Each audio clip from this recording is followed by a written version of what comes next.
2023년 8월. 그날 공항에서 그녀를 처음 만났을 때만 해도 이렇게까지 일이 번질 줄은 몰랐습니다. 프놈펜 국제공항 CCTV. 한국 여성 한 명이 낯선 남성들에게 끌려가는 장면이 찍혀 있었습니다. 그 옆에서 환하게 웃으며 캐리어를 들고 있던 여자. 박수진이라는 이름의 가이드였어요. 화면 속 그녀는 아무렇지 않은 듯 자연스러웠습니다.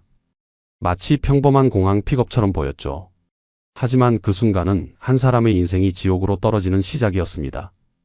끌려가는 여성의 이름은 김희정. 31살, 새로운 시작을 꿈꾸던 평범한 한국 여성이었어요.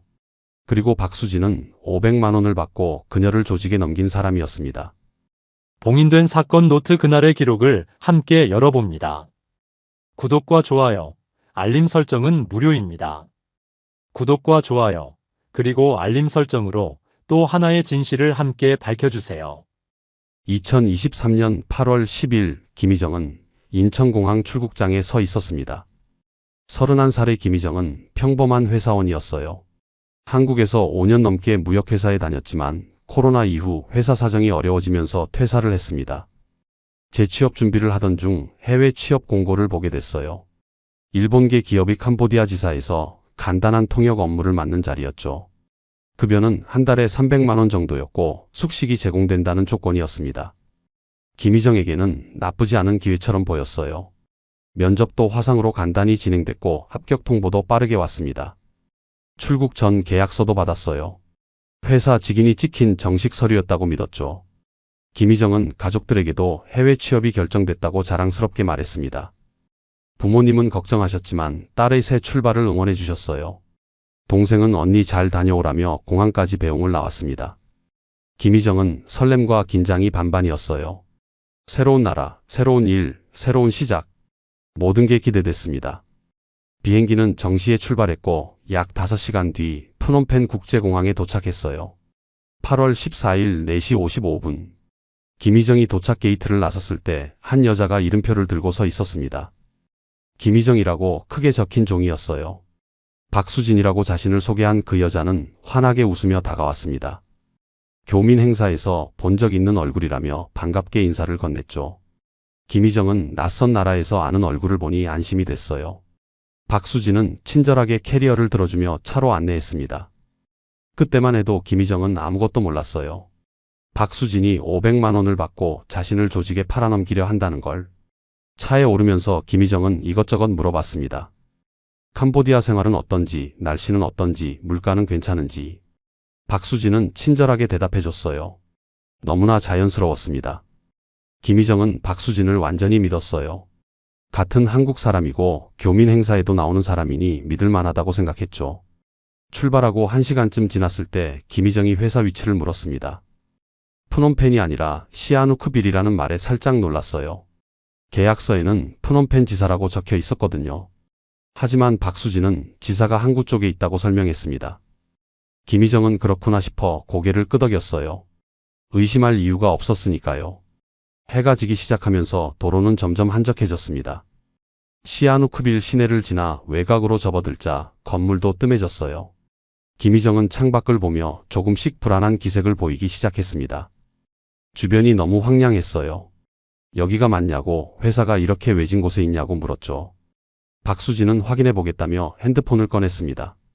메시지를 주고받는 척했어요. 김희정은 박수진을 믿었습니다.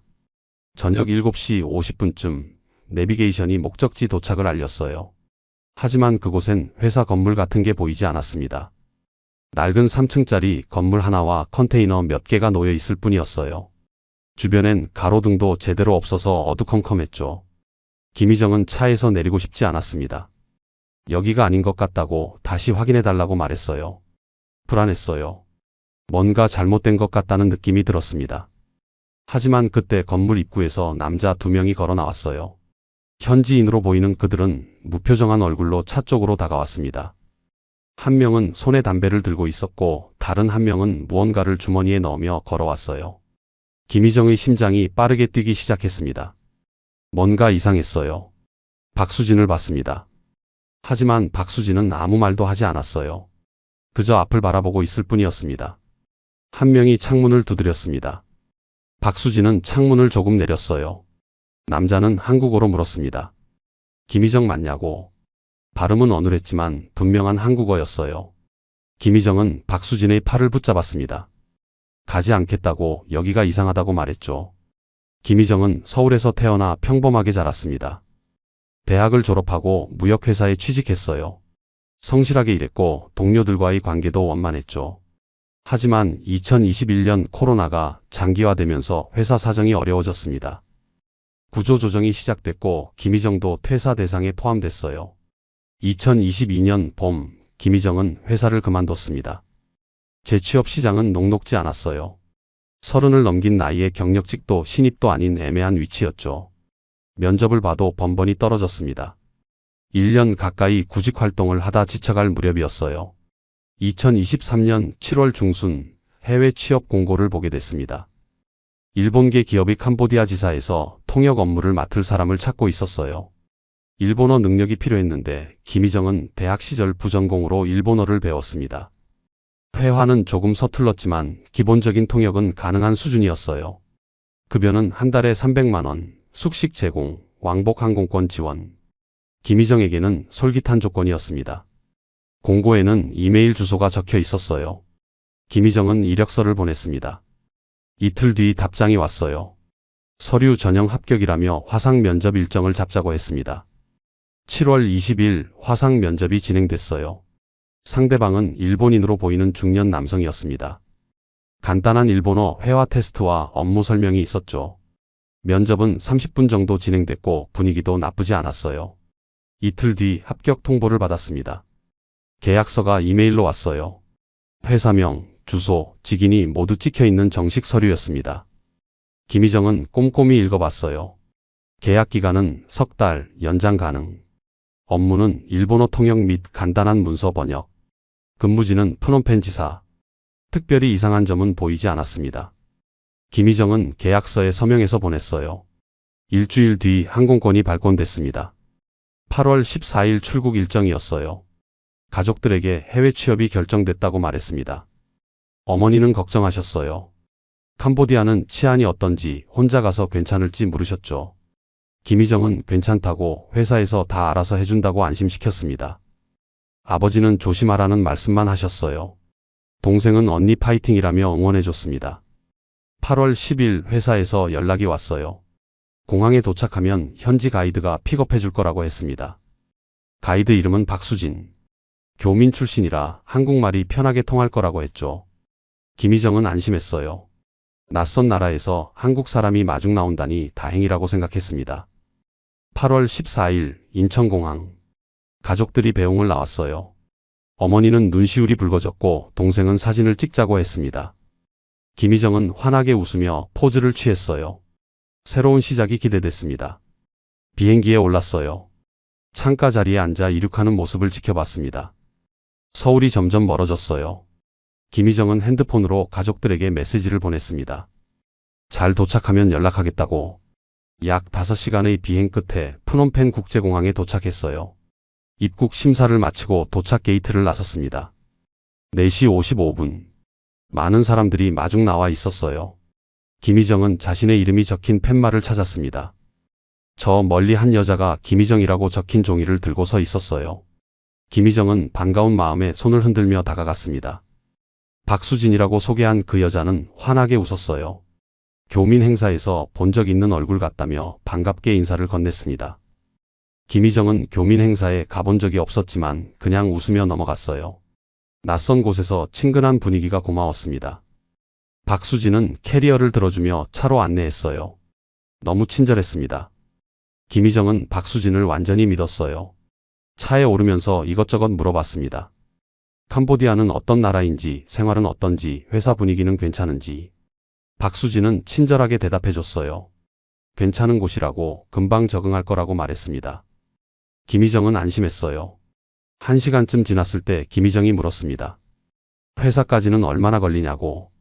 박수진은 시아누크빌이라 4시간 정도 걸린다고 했어요. 김희정은 깜짝 놀랐습니다. 계약서에는 프놈펜 지사라고 적혀 있었거든요. 박수진은 그거냐며 웃었어요. 본사는 프놈펜인데 실제 근무지는 시아누크빌 지사라고 설명했습니다. 항구 쪽이라 무역 업무가 많다고 했죠. 김희정은 그렇구나 싶었어요. 조금 이상하다는 생각이 들었지만 크게 의심하지는 않았습니다. 회사에서 미리 말해주지 않은 게 좀 그랬지만요. 해가 지기 시작했습니다. 도로는 점점 한적해졌어요. 건물도 뜸해지고 주변이 어두워졌습니다. 김희정은 창밖을 보며 불안해지기 시작했어요. 생각보다 너무 외진 곳으로 가는 것 같았습니다. 박수진에게 물었어요. 여기가 맞냐고, 회사가 이렇게 외진 곳에 있냐고. 박수진은 확인해 보겠다며 핸드폰을 꺼냈습니다. 메시지를 보내는 척했어요. 김희정은 박수진의 표정을 살폈습니다. 뭔가 이상했어요. 박수진의 얼굴이 굳어 있었습니다. 저녁 7시 50분쯤 차가 멈춰섰어요. 김희정은 밖을 봤습니다. 낡은 건물과 컨테이너들이 보였어요. 회사 건물 같지 않았습니다. 김희정은 차에서 내리고 싶지 않았어요. 박수진에게 말했습니다. 여기가 아닌 것 같다고 다시 확인해 달라고. 하지만 그때 건물에서 남자 2명이 나왔습니다. 김희정의 심장이 빠르게 뛰기 시작했어요. 남자 2명이 차 쪽으로 걸어왔습니다. 현지인으로 보이는 그들은 무표정한 얼굴이었어요. 한 명은 손에 담배를 들고 있었고 다른 한 명은 주머니에 손을 넣은 채 다가왔습니다. 김희정은 본능적으로 차 문을 잠그려 했어요. 하지만 박수진이 먼저 문을 열었습니다. 남자 중 한 명이 창문을 두드렸어요. 박수진은 창문을 내렸습니다. 남자는 한국어로 물었어요. 김희정 맞냐고. 발음은 어눌했지만 분명한 한국어였습니다. 김희정은 대답하지 못했어요. 두려웠습니다. 박수진의 팔을 붙잡았어요. 여기가 이상하다고 가지 않겠다고 말했습니다. 하지만 박수진은 김희정을 보지 않았어요. 그저 앞만 바라보고 있었습니다. 남자가 차 문을 열어 젖혔습니다. 김희정은 깜짝 놀라 뒤로 물러났어요. 남자는 한국어로 말했습니다. 여권 내놓으라고. 확인 절차라고 했어요. 김희정은 고개를 저었습니다. 여권을 주고 싶지 않았어요.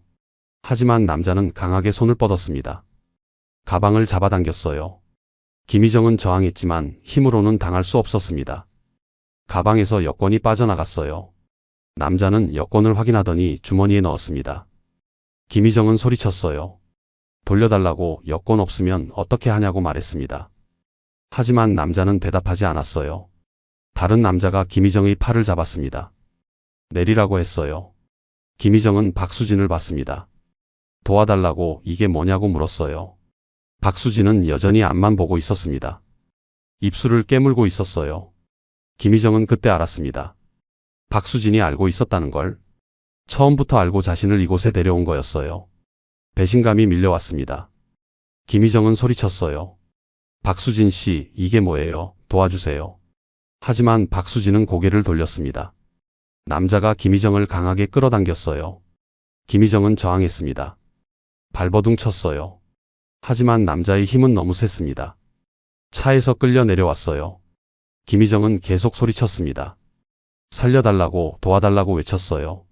하지만 주변엔 아무도 없었습니다. 건물 쪽으로 끌려갔어요. 김희정은 뒤돌아봤습니다. 차 안에 앉아있는 박수진이 보였어요. 박수진은 김희정을 보고 있었습니다. 그 눈빛이 김희정의 기억에 남았어요. 죄책감 같은 게 보였지만 그뿐이었습니다. 박수진은 아무것도 하지 않았어요.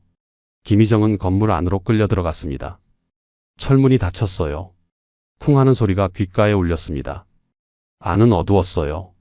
형광등 불빛만이 희미하게 켜져 있었습니다. 낡은 벽과 축축한 공기. 어딘가에서 물 떨어지는 소리가 들렸어요. 남자들은 김희정을 2층으로 끌고 갔습니다. 계단을 오르면서 김희정은 주변을 살폈어요. 창문은 모두 철창이 쳐져 있었습니다. 복도에는 방문들이 줄지어 있었어요. 어떤 문에서는 소리가 들렸습니다. 여자의 목소리 같았어요. 울음소리 같기도 했습니다. 김희정의 온몸에 소름이 돋았어요. 한 방 앞에 멈춰섰습니다. 남자가 문을 열었어요. 안은 작은 방이었습니다. 침대 하나와 작은 책상, 그리고 이상한 조명 장비들이 놓여 있었어요. 벽 한쪽에는 카메라 같은 게 설치돼 있었습니다. 김희정은 그제야 이곳이 어떤 곳인지 깨달았어요. 비명을 지르려 했습니다. 하지만 남자가 입을 막았어요. 조용히 하라고. 소리 지르면 더 힘들어진다고 경고했습니다. 김희정은 눈물이 쏟아졌어요. 남자들이 나가고 문이 잠겼습니다. 김희정은 그 자리에 주저앉았어요. 어떻게 된 건지 이해할 수 없었습니다. 분명 회사에 취직한 거였는데, 정식 계약서도 받았고 면접도 봤는데, 어떻게 이런 일이 일어날 수 있는 건지.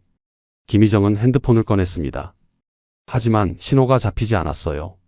와이파이도 없었습니다. 완전히 고립된 거였어요. 가방을 뒤져봤습니다. 여권은 이미 빼앗겼고 현금도 얼마 없었어요. 김희정은 방 안을 둘러봤습니다. 창문으로 다가갔어요. 철창 너머로 밖이 보였습니다. 허허벌판이었어요. 건물 몇 개와 컨테이너들만 보였습니다. 도망칠 곳이 없었어요. 김희정은 문을 두드렸습니다. 나가게 해달라고, 잘못 온 거라고 소리쳤어요. 하지만 아무 대답이 없었습니다. 1시간쯤 지났을까요? 문이 열렸습니다. 다른 남자가 들어왔어요. 한국어를 조금 하는 것 같았습니다. 남자는 김희정에게 말했어요. 여기서 일을 해야 한다고, 온라인 방송을 해야 한다고 했습니다. 김희정은 고개를 저었어요. 못한다고, 자신은 통역 일을 하러 온 거라고 말했습니다. 남자는 비웃었어요. 통역 일이라니, 그런 거 없다고 했습니다. 김희정은 계약서를 보여줬어요.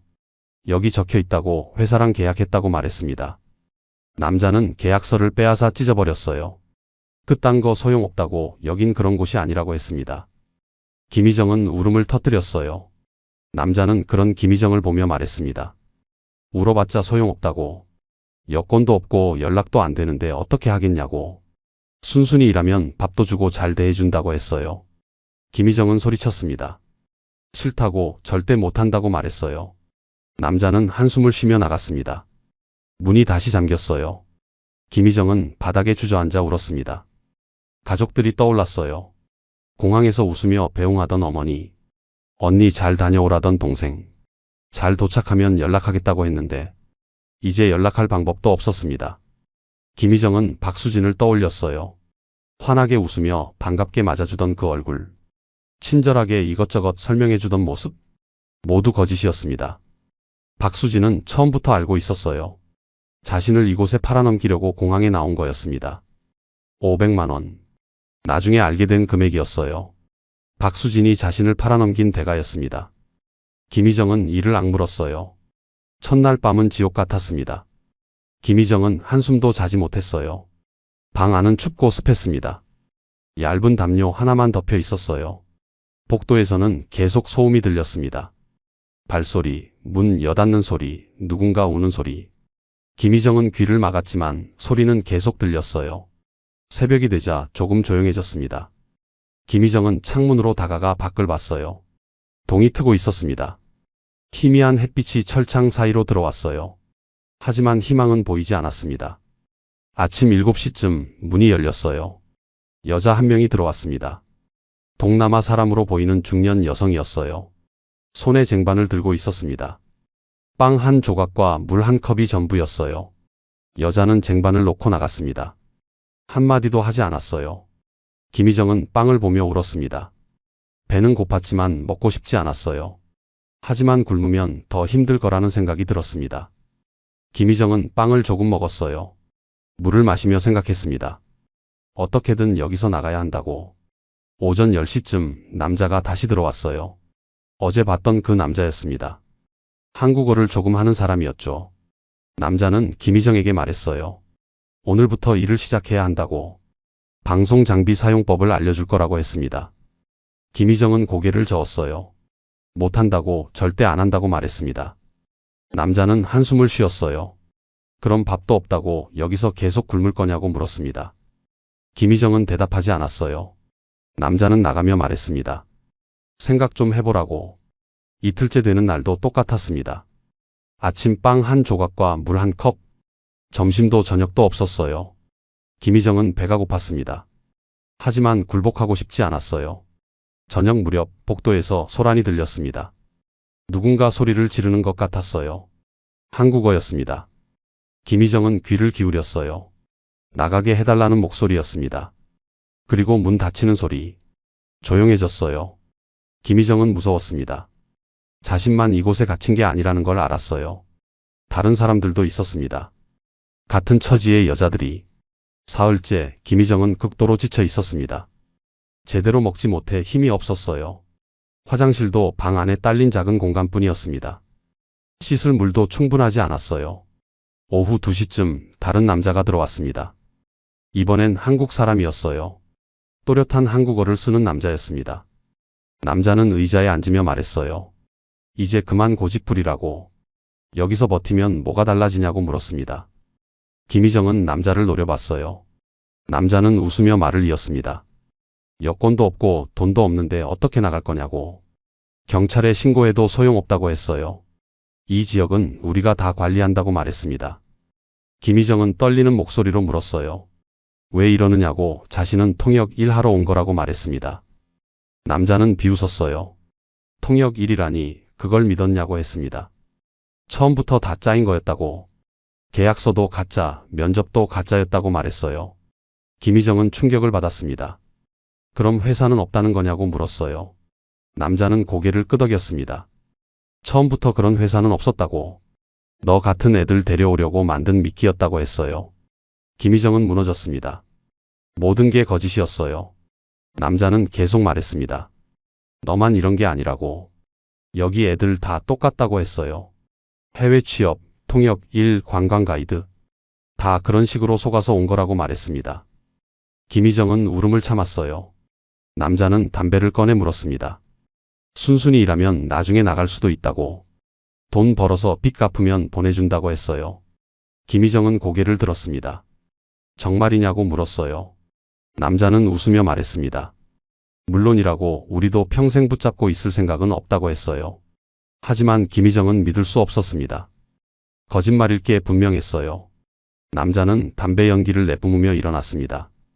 내일까지 생각해보라고. 안 하면 계속 굶는다고 경고했어요. 문이 닫혔습니다. 김희정은 바닥에 주저앉았어요. 머릿속이 복잡했습니다. 계속 버티면 어떻게 될까? 굶어 죽을 수도 있었어요. 하지만 굴복하면 자신은 끝이라는 걸 알았습니다. 그날 밤 김희정은 가족을 떠올렸어요. 지금쯤 부모님은 걱정하고 계실 거예요.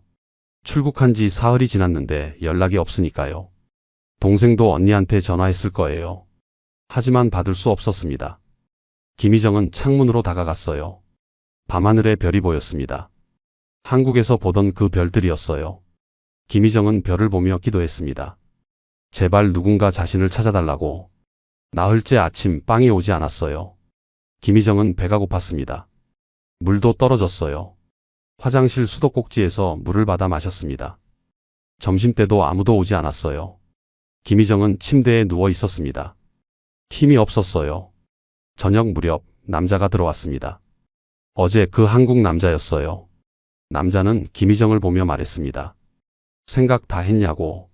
김희정은 대답하지 않았어요.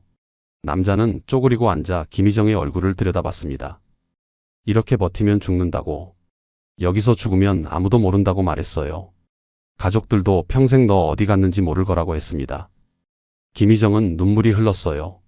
남자는 휴지를 건네며 말했습니다. 선택은 내가 하는 거라고. 살고 싶으면 일하면 되고 죽고 싶으면 계속 버티면 된다고 했어요. 그리고 나갔습니다. 김희정은 그날 밤 잠들지 못했어요.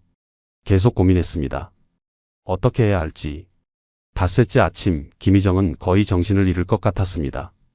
물만 마시고 나흘을 버텼어요. 몸은 축 처져 있었고 머리는 어지러웠습니다. 일어서려 해도 다리에 힘이 없었어요. 오전 10시쯤 문이 열렸습니다. 한국인 남자가 들어왔어요. 손에 도시락 하나를 들고 있었습니다. 남자는 도시락을 김희정 앞에 놓았어요. 먹으라고 했습니다. 김희정은 도시락을 보며 울었어요. 배는 고팠지만 받고 싶지 않았습니다. 남자는 한숨을 쉬며 말했어요. 먹고 힘 좀 차려라고. 오늘 저녁부터 일 시작한다고 했습니다. 김희정은 고개를 저었어요. 못한다고, 절대 안 한다고 말했습니다. 남자는 도시락을 두고 나갔어요. 문이 잠겼습니다. 김희정은 도시락을 보며 한참을 앉아 있었어요. 결국 뚜껑을 열었습니다. 밥과 반찬이 들어 있었어요. 김희정은 울면서 밥을 먹었습니다. 저녁 6시 남자들이 들어왔어요. 3명이었습니다. 김희정을 일으켜 세웠어요. 씻으라고 했습니다. 옷도 주었어요. 화장품도 함께 있었습니다. 김희정은 저항했지만 소용없었어요. 남자들은 김희정을 화장실로 밀어 넣었습니다.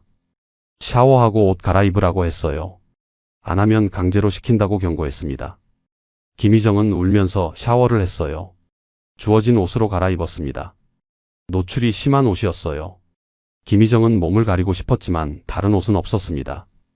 화장실 문을 열고 나왔어요. 남자들이 기다리고 있었습니다. 한 남자가 화장을 하라고 했어요. 김희정은 고개를 저었습니다. 남자는 강제로 의자에 앉혔어요. 다른 여자가 들어왔습니다. 화장을 해주는 사람 같았어요. 김희정은 얼굴을 돌렸지만 여자는 강제로 고정시켰습니다. 화장이 끝나고 거울을 보았어요. 김희정은 자신의 모습이 낯설었습니다. 진한 화장에 노출 심한 옷. 이건 자신이 아니었어요. 남자들이 김희정을 다른 방으로 데려갔습니다. 조명 장비가 가득한 방이었어요. 카메라가 여러 대 설치돼 있었습니다. 침대와 소파가 놓여 있었어요. 김희정은 그제야 정확히 이해했습니다. 이곳이 어떤 방송을 하는 곳인지 비명을 지르려 했어요. 하지만 남자가 입을 막았습니다. 조용히 하라고 소리 지르면 때린다고 경고했어요. 김희정은 눈물만 흘렸습니다. 한국인 남자가 설명을 시작했어요. 여기 앉아서 방송하면 된다고. 시청자들이 요청하는 대로 하면 된다고 했습니다. 김희정은 고개를 저었어요. 못한다고, 죽어도 못한다고 말했습니다. 남자는 핸드폰을 꺼내 사진을 보여줬어요. 김희정 가족들 사진이었습니다. 어머니, 아버지, 동생. 집 주소까지 적혀 있었어요. 남자는 차갑게 말했습니다. 말 안 들으면 가족들한테 연락한다고. 내가 여기서 뭐 하는지 다 보여준다고 했어요. 김희정은 온몸이 얼어붙었습니다. 남자는 계속 말했어요. 순순히 하면 가족들은 안전하다고. 버티면 가족들도 고통받는다고 경고했습니다. 김희정은 무너졌어요. 가족들을 위협하다니. 남자는 카메라 앞에 김희정을 앉혔습니다. 방송 시작한다고 했어요. 화면에 불이 들어왔습니다. 김희정은 카메라를 보며 울었어요. 채팅창이 보였습니다. 한국어, 영어, 일본어로 댓글들이 올라왔어요. 김희정은 고개를 숙였습니다. 남자가 고개를 들라고 소리쳤어요.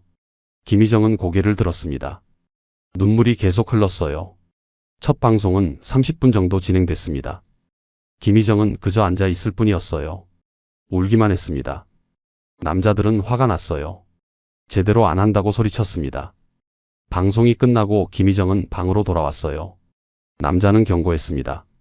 내일은 제대로 하라고. 안 하면 가족들한테 연락한다고 했어요. 김희정은 바닥에 주저앉아 울었습니다. 그날 밤 김희정은 탈출을 생각했어요. 창문으로 도망칠 수 있을까? 하지만 철창이 있었습니다. 문은 밖에서 잠겨 있었어요. 도망칠 방법이 없었습니다. 이틀 뒤 교민 커뮤니티에 김희정 실종 소식이 올라왔습니다. 김희정의 가족이 캄보디아로 넘어와 경찰에 신고했어요. 마지막으로 공항에서 목격됐다는 정보가 퍼졌습니다. 교민들이 수소문하기 시작했어요. 공항 CCTV를 확보했다는 소식도 들렸습니다. 김희정과 함께 공항을 나선 사람이 박수진이라는 것도 밝혀졌어요. 박수진은 교민들에게 알려진 사람이었습니다. 커뮤니티는 술렁이었어요.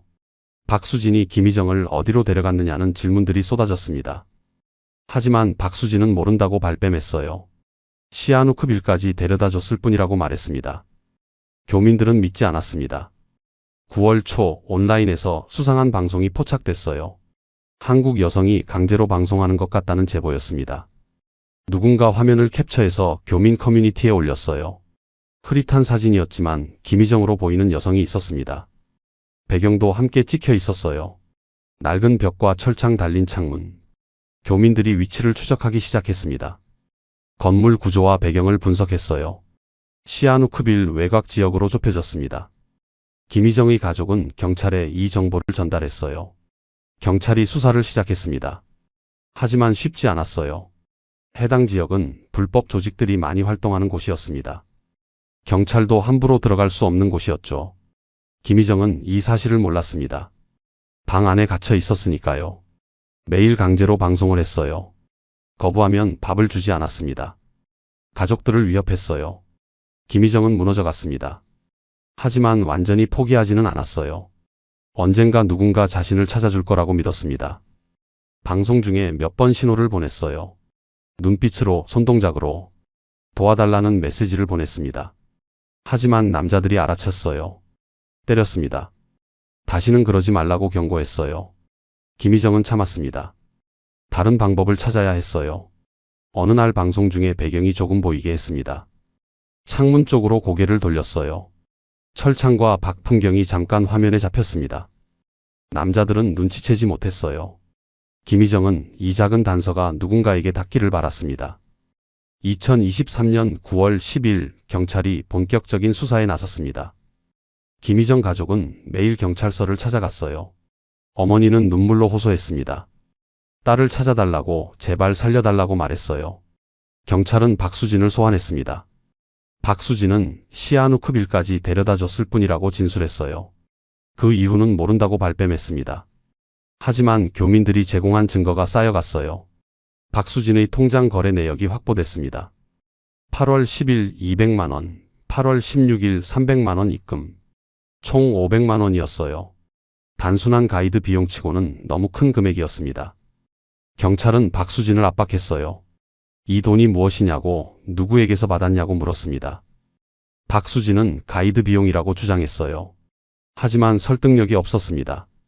온라인 방송 영상도 분석됐습니다. 전문가들이 배경을 확대해서 봤어요. 창문 밖으로 보이는 풍경이 단서였습니다. 특정 건물과 컨테이너 배치가 확인됐어요. 위성사진과 대조한 결과 시아누크빌 외곽의 한 지역으로 좁혀졌습니다. 경찰은 그 지역을 감시하기 시작했어요. 9월 15일 경찰이 현장 근처에 도착했습니다. 하지만 조직은 이미 경계 태세였어요. 주변에 감시 인력을 배치해 놓고 있었습니다. 경찰이 접근하면 금방 알아챌 수 있었죠.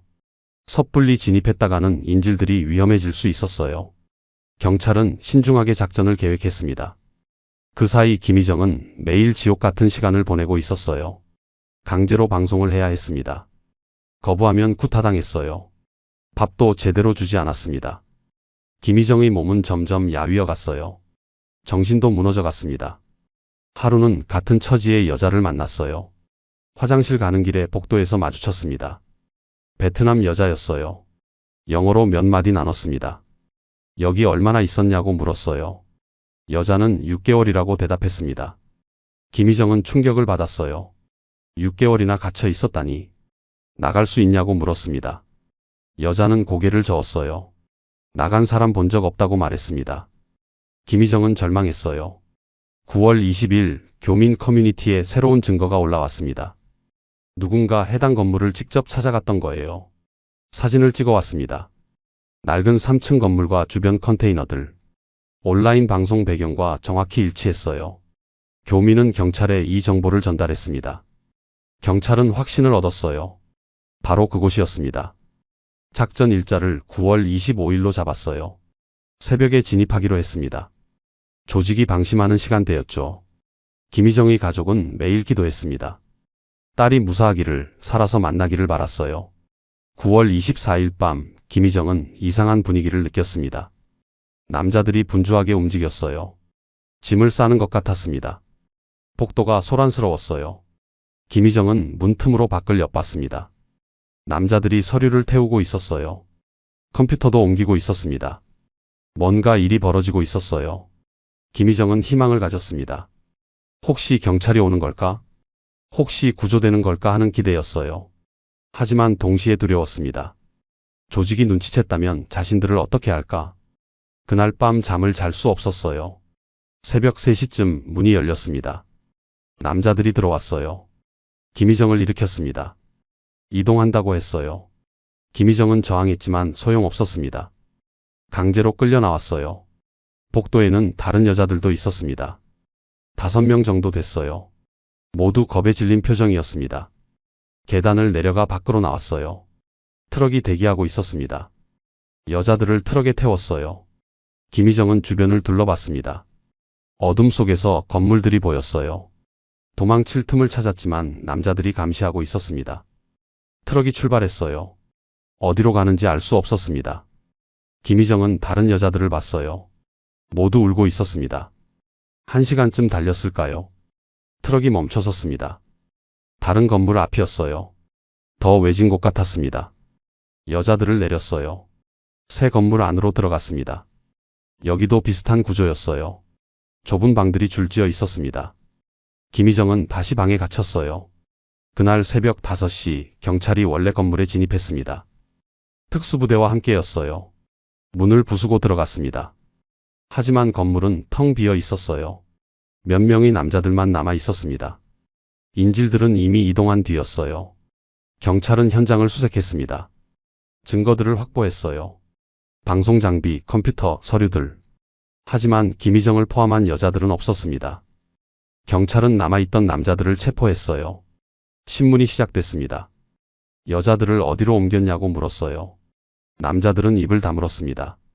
김희정의 가족은 충격을 받았습니다. 구조작전이 실패한 거였어요. 어머니는 그 자리에서 쓰러졌습니다. 교민 커뮤니티도 충격에 빠졌어요. 조직이 미리 눈치채고 도망친 거였습니다. 누군가 정보를 흘렸을 가능성이 제기됐어요.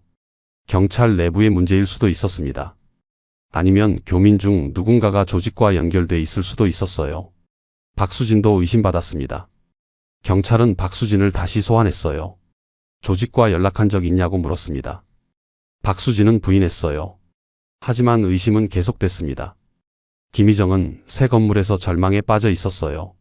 거의 구조될 뻔했는데 다시 도망친 거였습니다. 이제 어떻게 될지 알 수 없었어요. 조직은 더욱 경계를 강화했습니다. 감시가 심해졌어요. 탈출은 더욱 불가능해 보였습니다. 김희정은 창문을 보며 울었어요. 가족들이 보고 싶었습니다. 2023년 9월 27일 경찰은 체포한 조직원들을 신문했습니다.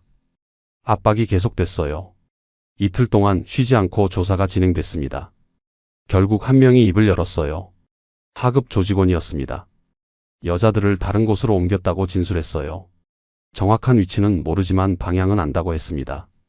시아누크빌에서 더 남쪽으로 간 거였어요. 국경 근처라고 했습니다. 경찰은 즉시 수색 범위를 넓혔어요. 위성 감시를 강화했습니다. 수상한 건물들을 모두 조사하기 시작했어요. 교민들도 적극적으로 협조했습니다. 정보를 공유하고 목격담을 제보했어요. 김희정의 아버지는 직접 현지를 돌아다녔습니다. 딸의 사진을 들고 사람들에게 물어봤어요. 이 사람 본 적 있냐고, 어디 있는지 아냐고 물었습니다. 대부분 고개를 저었어요. 하지만 포기하지 않았습니다. 10월 2일 중요한 제보가 들어왔습니다. 국경 근처 마을에서 한국 여자를 봤다는 증언이었어요. 트럭에 실려가는 걸 봤다고 했습니다. 여러 명이었다고 했어요. 경찰은 즉시 그 지역으로 향했습니다. 마을 사람들을 신문했어요. 한 주민이 건물 위치를 알고 있었습니다. 폐공장 건물이라고 했어요. 최근에 사람들이 드나드는 걸 봤다고 증언했습니다. 경찰은 그날 밤 작전을 계획했어요. 이번에는 비밀을 철저히 유지했습니다. 소수 정예만 투입하기로 했어요. 정보 유출을 막기 위해서였습니다. 10월 3일 새벽 4시 작전이 시작됐습니다. 경찰 특수부대가 건물을 포위했어요. 조용히 접근했습니다. 건물 입구에 감시 인력이 있었어요. 제압했습니다. 소리 없이 안으로 진입했어요. 복도는 어두웠습니다. 손전등으로 주변을 비췄어요. 방문들이 줄지어 있었습니다. 한 방씩 열기 시작했어요. 첫 번째 방. 여자 한 명이 웅크리고 있었습니다. 베트남 여성이었어요. 경찰을 보고 울음을 터뜨렸습니다. 두 번째 방. 태국 여성 2명이 있었어요. 세 번째 방. 비어 있었습니다. 네 번째 방. 문을 열었을 때 한 여자가 구석에 웅크리고 있었어요. 손전등 불빛에 얼굴이 비쳤습니다. 김희정이었어요. 경찰이 다가갔습니다. 김희정 씨 맞냐고 물었어요. 김희정은 고개를 들었습니다. 초점 없는 눈빛이었어요. 경찰이라고 구조하러 왔다고 말했습니다. 김희정은 믿을 수 없다는 표정이었어요. 꿈인가 싶었습니다. 경찰은 김희정을 일으켰어요. 이제 괜찮다고 안전하다고 말했습니다. 김희정은 그제야 울음을 터뜨렸어요. 51만의 구조였습니다. 건물에서 총 7명의 여성이 구출됐어요. 한국인 김희정, 베트남인 셋, 태국인 2, 필리핀인 1명. 모두 같은 수법으로 속아서 온 사람들이었습니다. 조직원 8명이 체포됐어요. 현장에서 증거들도 대량으로 확보됐습니다. 방송 장비, 컴퓨터, 통장, 서류들. 피해자 명단도 있었어요. 김희정 외에도 수십 명의 이름이 적혀 있었습니다. 이미 다른 곳으로 팔려간 사람들도 있었어요. 경찰은 국제 공조 수사를 시작했습니다. 김희정은 병원으로 이송됐어요. 몸무게가 10kg 가까이 빠져 있었습니다. 영양실조 상태였어요. 심리적 충격도 심각했습니다. 제대로 말을 하지 못했어요. 가족들이 병원으로 달려왔습니다. 어머니는 김희정을 안고 울었어요. 아버지는 딸의 손을 꼭 잡았습니다. 동생도 함께 울었어요. 김희정은 가족을 보며 겨우 말했습니다. 미안하다고, 걱정 끼쳐서 미안하다고. 어머니는 고개를 저었어요. 살아있어서 다행이라고, 무사해서 감사하다고 말했습니다. 경찰은 김희정의 진술을 받았어요. 천천히 조심스럽게 물었습니다. 김희정은 떨리는 목소리로 증언했어요. 공항에서 박수진을 만난 것부터, 차를 타고 시아누크빌로 간 것, 건물에 도착해서 끌려 들어간 것, 강제로 방송을 해야 했던 것, 모든 걸 말했습니다. 박수진 이야기도 했어요. 박수진이 처음부터 알고 있었다고, 자신을 조직에 넘긴 거라고 증언했습니다. 경찰은 박수진을 정식으로 구속했어요. 인신매매 혐의였습니다. 박수진은 끝까지 부인했어요.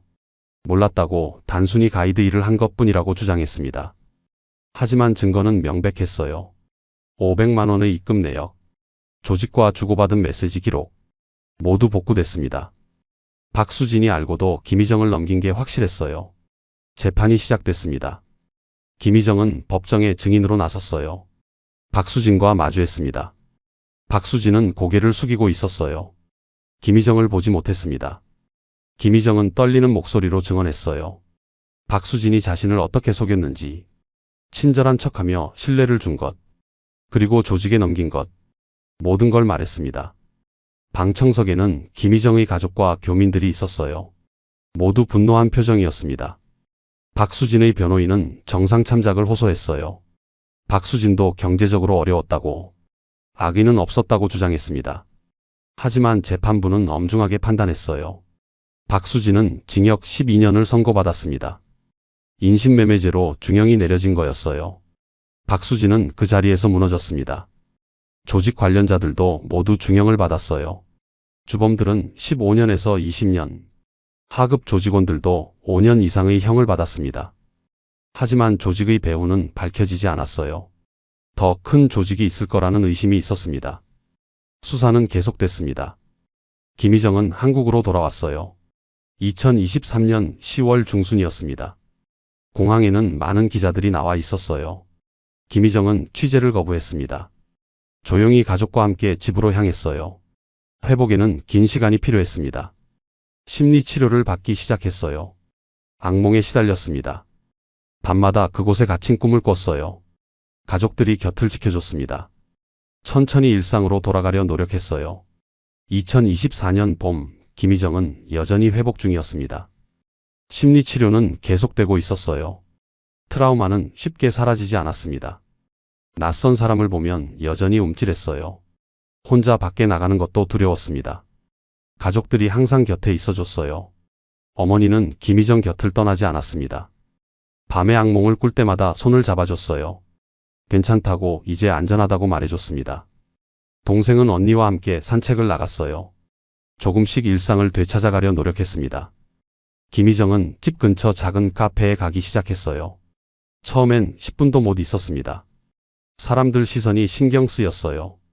혹시 자신을 알아보는 건 아닐까 두려웠습니다. 하지만 조금씩 시간을 늘려갔어요. 20분, 30분, 1시간. 천천히 세상과 다시 연결되고 있었습니다.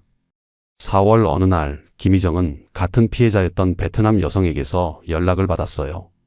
국제지원단체를 통해서였습니다. 그 여성도 고국으로 돌아가 회복 중이었대요. 서로 안부를 물었습니다. 같은 아픔을 겪은 사람끼리만 이해할 수 있는 게 있었어요. 그들은 가끔 메시지를 주고받았습니다. 서로를 응원했어요. 김희정은 혼자가 아니라는 걸 느꼈습니다. 5월 경찰에서 연락이 왔습니다. 추가 수사 결과를 알려주고 싶다고 했어요. 김희정은 가족과 함께 경찰서를 방문했습니다. 담당 형사는 조심스럽게 말문을 열었어요. 조직의 배후가 일부 밝혀졌다고 했습니다. 국제범죄 조직과 연결돼 있었대요. 동남아 여러 나라에서 활동하고 있었습니다. 캄보디아뿐만 아니라 태국, 라오스, 미얀마에도 거점이 있었어요. 수백 명의 여성들이 피해를 입었다고 했습니다. 김희정은 충격을 받았어요. 자신만이 아니었던 거예요. 형사는 계속 설명했습니다. 국제 공조 수사가 진행 중이라고. 여러 나라가 함께 조직을 추적하고 있다고 했어요. 하지만 조직은 교묘했습니다. 주요 인물들은 여전히 잡히지 않았어요. 다른 나라로 도망간 것으로 추정됐습니다. 김희정은 물었어요. 박수진 같은 사람이 더 있냐고. 형사는 고개를 끄덕였습니다. 모집책들이 여럿 있었다고 했어요. 돈을 받고 피해자들을 조직에 넘긴 사람들. 일부는 체포됐지만 아직 활동 중인 사람들도 있었습니다. 김희정은 분노했어요. 같은 한국 사람이 한국 사람을 팔아넘기다니. 어떻게 그럴 수 있냐고 물었습니다. 형사는 안타까운 표정을 지었어요. 돈 때문이라고, 결국 돈 때문이라고 말했습니다. 6월 김희정은 용기를 내어 인터뷰에 응했습니다. 피해자 보호단체의 요청이었어요. 얼굴은 가리고 목소리도 변조했습니다. 하지만 자신의 이야기를 세상에 알리고 싶었어요. 다른 사람들이 같은 피해를 당하지 않도록. 인터뷰에서 김희정은 말했습니다. 해외 취업 공고를 조심하라고. 너무 좋은 조건은 의심해야 한다고 했어요. 회사 정보를 꼼꼼히 확인하라고. 면접도 대면으로 하는 게 안전하다고 조언했습니다. 그리고 가장 중요한 것. 공항에서 모르는 사람을 너무 쉽게 믿지 말라고. 같은 한국 사람이라고 해서 다 믿을 수 있는 건 아니라고 경고했어요. 인터뷰 영상은 큰 반향을 일으켰습니다. 많은 사람들이 댓글을 남겼어요. 응원의 메시지들이었습니다. 김희정은 그 댓글들을 보며 울었어요. 위로가 됐습니다. 7월 박수진의 항소심이 있었습니다. 형량을 줄여달라는 항소였어요. 김희정은 법정에 다시 섰습니다. 박수진을 마주봤어요. 박수진은 여전히 고개를 숙이고 있었습니다. 재판장이 박수진에게 물었어요. 피해자에게 할 말이 있냐고. 박수진은 한참을 침묵했습니다. 그리고 떨리는 목소리로 말했어요. 미안하다고. 정말 미안하다고 말했습니다. 돈이 필요했다고, 다른 방법이 없었다고 변명했어요. 하지만 변명일 뿐이라는 걸 안다고 인정했습니다. 평생 죗값을 지고 살겠다고 말했어요. 김희정은 박수진을 바라봤습니다. 복잡한 감정이 밀려왔어요. 분노, 배신감, 그리고 묘한 연민. 박수진도 결국 시스템의 피해자일 수도 있었습니다. 하지만 김희정은 용서할 수 없었어요. 박수진의 선택 때문에 자신의 인생이 송두리째 흔들렸으니까요. 항소는 기각됐습니다. 원심이 유지됐어요. 박수진은 12년을 복역해야 했습니다. 8월 김희정은 작은 카페에서 아르바이트를 시작했습니다. 천천히 사회로 복귀하기 위해서였어요. 처음엔 힘들었습니다. 손님을 대하는 게 어색했어요. 실수도 많이 했습니다. 하지만 사장님은 이해해줬어요. 천천히 하라고, 서두르지 말라고 말해줬습니다. 동료들도 따뜻하게 대해줬어요. 김희정은 조금씩 웃음을 되찾아갔습니다. 9월 김희정은 피해자 지원 단체에서 봉사활동을 시작했어요. 같은 피해를 입은 사람들을 돕고 싶었습니다. 자신의 경험이 누군가에게 도움이 되기를 바랐어요. 상담 전화를 받았습니다. 해외에서 피해를 당하고 돌아온 여성들의 이야기를 들었어요. 그들의 아픔을 이해할 수 있었습니다. 같은 아픔을 겪었으니까요. 김희정은 그들에게 말했습니다. 혼자가 아니라고. 회복할 수 있다고. 시간이 걸리지만 가능하다고 말해줬어요. 2024년 가을 김희정은 대학원 진학을 준비하기 시작했습니다. 사회복지학을 공부하고 싶었어요. 피해자들을 체계적으로 돕고 싶었습니다. 가족들은 응원해줬어요. 김희정이 새로운 꿈을 찾은 것 같아 기뻤습니다. 하지만 여전히 악몽은 찾아왔어요. 한 달에 서너 번씩 그곳에 갇힌 꿈, 도망치지 못하는 꿈. 깨어나면 온몸이 땀에 젖어 있었습니다. 그럴 때마다 가족이 곁에 있어줬어요. 김희정은 알았습니다. 완전히 회복하는 건 불가능할 수도 있다는 걸. 트라우마는 평생 함께 가야 할 상처일지 모른다는 걸. 하지만 그럼에도 불구하고 살아가야 했어요. 앞으로 나아가야 했습니다. 어느 날 김희정은 공항 근처를 지나게 됐습니다. 1년 전 그곳에서 모든 게 시작됐었죠. 김희정은 차를 세우고 공항을 바라봤어요. 많은 사람들이 드나들고 있었습니다. 떠나는 사람, 도착하는 사람, 새로운 시작을 꿈꾸는 사람들. 김희정은 그들을 보며 기도했습니다. 부디 안전하기를, 자신 같은 일을 당하지 않기를. 그리고 스스로에게 다짐했어요. 다시는 그때의 자신으로 돌아가지 않겠다고. 더 강해지겠다고. 그리고 같은 피해를 당한 사람들을 돕겠다고. 김희정은 차를 출발시켰습니다. 앞을 향해 나아갔어요. 여전히 아픔은 남아 있었지만, 여전히 두려움은 있었지만, 그래도 살아갈 거였습니다. 에필로그 2025년 현재 김희정은 대학원에서 사회복지학을 공부하고 있습니다. 피해자 지원 단체에서 활발히 활동 중이에요. 같은 피해를 입은 여성들을 돕고 있습니다. 박수진은 교도소에서 복역 중입니다. 면회객은 없다고 합니다. 조직의 주요 인물들은 여전히 잡히지 않았어요. 수사는 계속되고 있습니다. 하지만 국제범죄 조직을 완전히 소탕하는 건 쉽지 않습니다. 지금도 어딘가에서 같은 범죄가 일어나고 있을지 모릅니다. 해외 취업을 꿈꾸는 사람들, 새로운 시작을 원하는 사람들, 그들 중 누군가는 또 다시 속을 수 있습니다. 우리가 기억해야 할 것, 너무 좋은 조건은 의심해야 한다는 것, 공항에서 만난 사람을 쉽게 믿어서는 안 된다는 것, 그리고 무엇보다 같은 국민이라고 해서 모두 믿을 수 있는 건 아니라는 것. 김희정의 이야기는 끝났지만 비슷한 이야기는 여전히 진행 중입니다.